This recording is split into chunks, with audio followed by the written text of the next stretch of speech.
Hi guys, welcome back to the Journey Table with Esther. My name is Esther, your host. Thank you so much for subscribing, for being here, for sharing all the love that you guys have shown me. I appreciate it so much. Thank you for giving me grace because I've taken some time without posting an episode, but here I am. Guys, be patient with me. So today we are shooting from a very beautiful place called the Streamside Park. It's found in Wuate. Very beautiful gardens, beautiful cottages, amazing food. They have kids playgrounds. It's very, very private and less congested. So today, I want to share with you my opinions about the things you should know before getting married.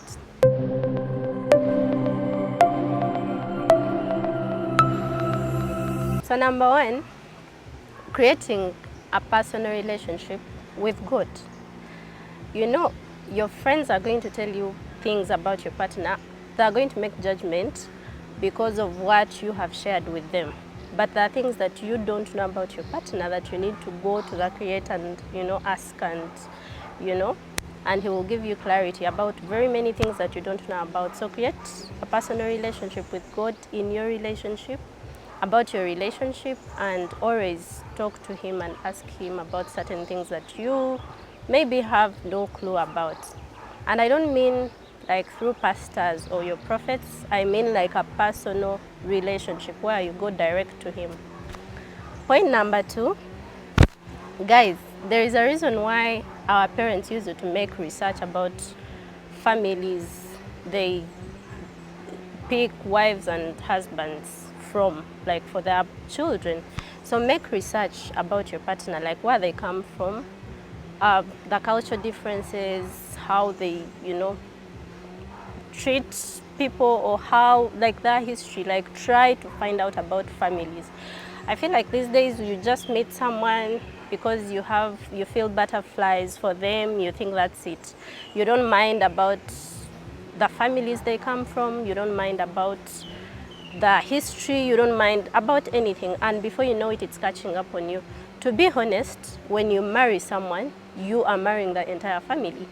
It may not necessarily be like that, but the family is always going to come in at any point. So make research about, the families, where they come from, the history. The next point, do not confuse love with compatibility. Just because you love someone doesn't mean you're compatible. You can love someone, but like you're not compatible at all. So look for shared values, shared goals. Try to have conversations about this person beyond the love you feel right now, because you see, marriage, all the butterflies will just disappear and you face each other, woman to man. You understand? So have uncomfortable conversations. Try to understand this person, what they expect from you, even when kids come in and all that. Do not just because you feel you love someone, that's it. Try to ask them, try to have deep conversations, try to understand this person. Ask them about what they value, ask them about what they expect from a partner. Have those conversations. They will help you with time. The other point is create your own life before getting married. So what I mean by this is personal growth, self-sufficiency, identity.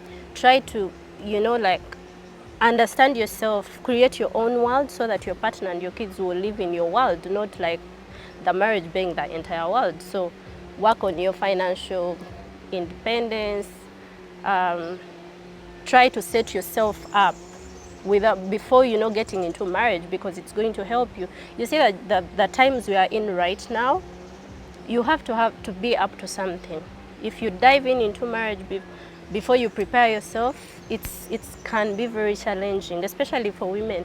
Make sure you are up to something, or else you're going to have a very hard time, staying home, not having a lot going on in your world. You're idle, a lot is going on. So Create your own world, create your own, make sure you have hobbies, you have friends, nature friendships, businesses. Like, make sure you create your own life before getting in. Next point, marry when you're ready, not when the society expects you to be, like to be married.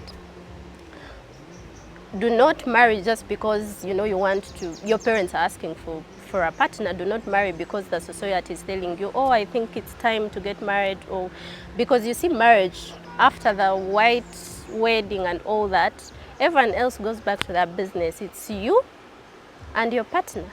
It's you who has to deal with, to build your marriage, to grow in your marriage, to nurture it. So if you married for other people and it's done, now what? But if you marry for yourself, you are willing to grow it, to nurture it, to learn through it, to make it work. So do not marry because the society expects you. Marry when you feel you are ready. The next point is, marriage does not resolve relationship issues.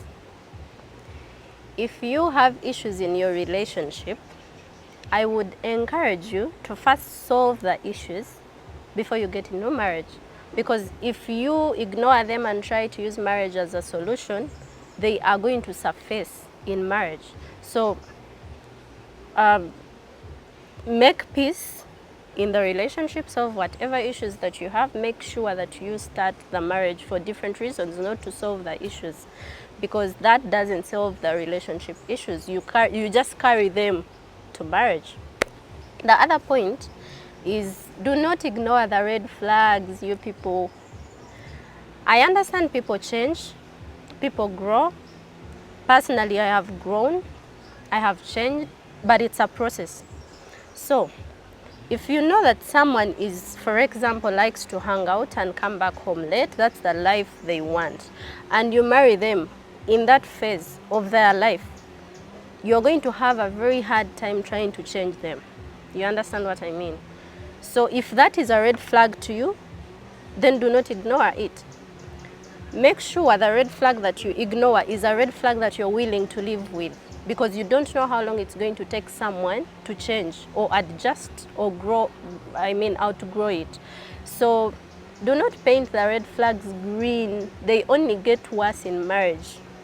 So if you ignore something or a habit or a behavior, just know it gets worse when you are in marriage. You're going to deal with it in a bigger way. It's going to surface in a bigger way, because people tend to get comfortable in marriage.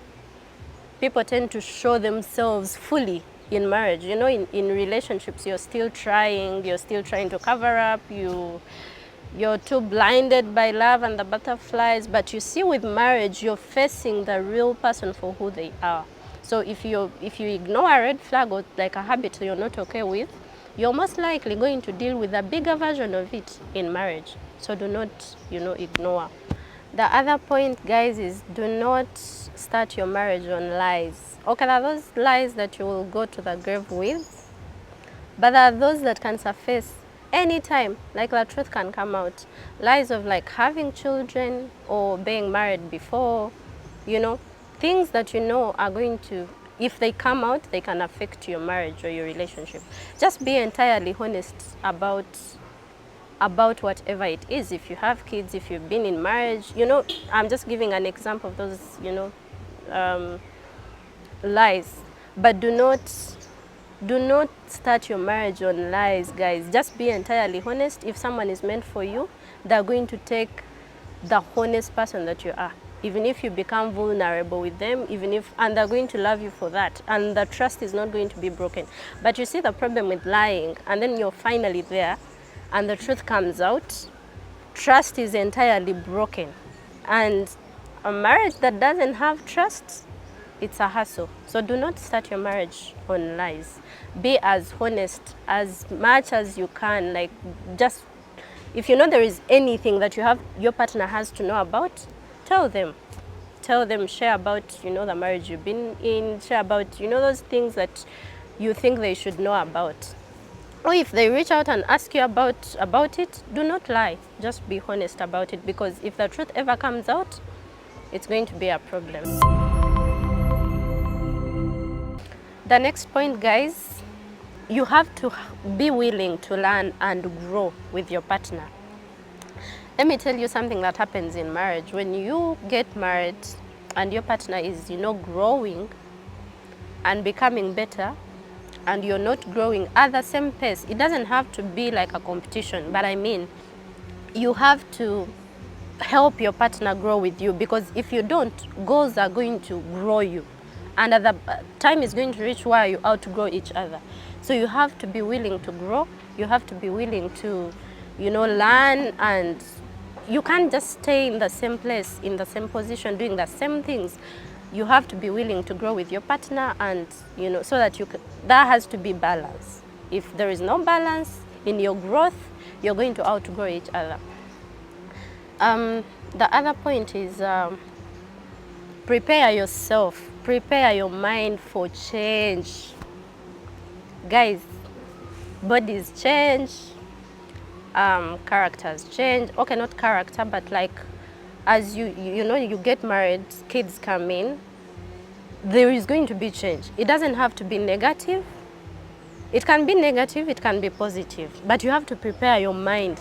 I think the biggest challenge I had in my early, years of marriage is failing to adjust. It's like I used to think that we are always going to spend time we used to spend together. We are always going to, be all cozy and all that. And then like you forget that now responsibilities have come. Things have changed. You have to outgrow certain things. You have to hustle harder. You have to make certain decisions for your own family, because now it's no longer just you and your partner.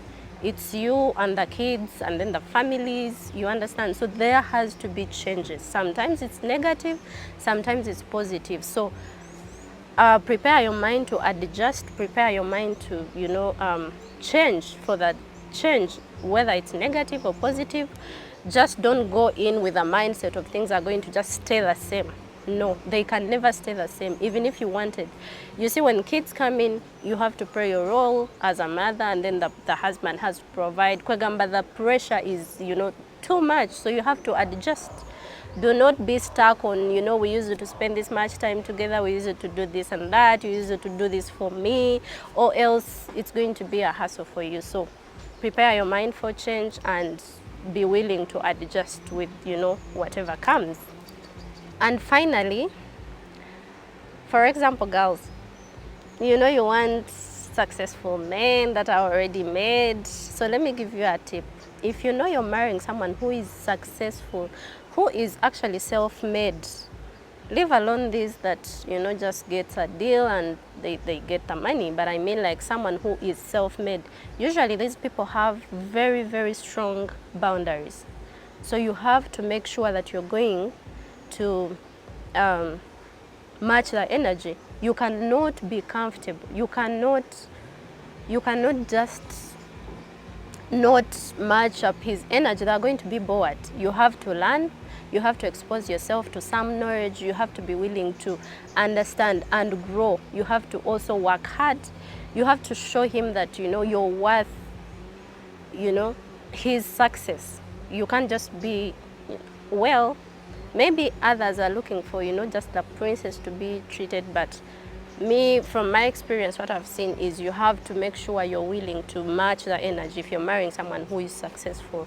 Speaking about, keeping the energy and matching the energy, before I forget, there is nothing good that comes out of a comfort zone. You guys, marriage is not the end goal in life. It's just, it should be part of life. You understand? It's just a next step that you've taken in your life, but it's not the end goal. So you can't slide into the comfort zone.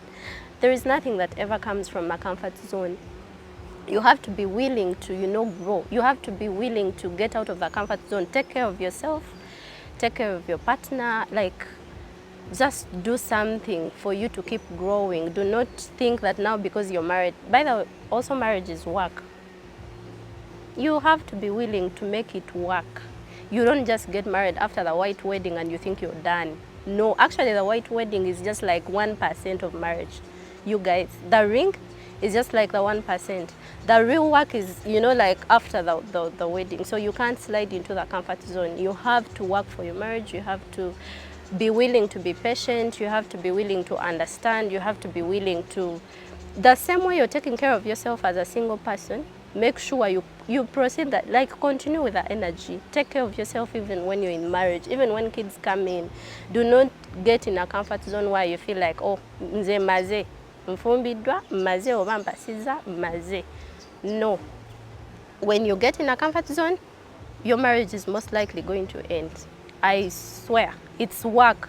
You have to put in work. So that's all I had to share. Thank you so much for watching this video and for being patient to watch, you know, up to the end. I appreciate you so much. If you haven't subscribed, kindly subscribe because we have a lot more that is coming. Thank you so much. See you in the next episode.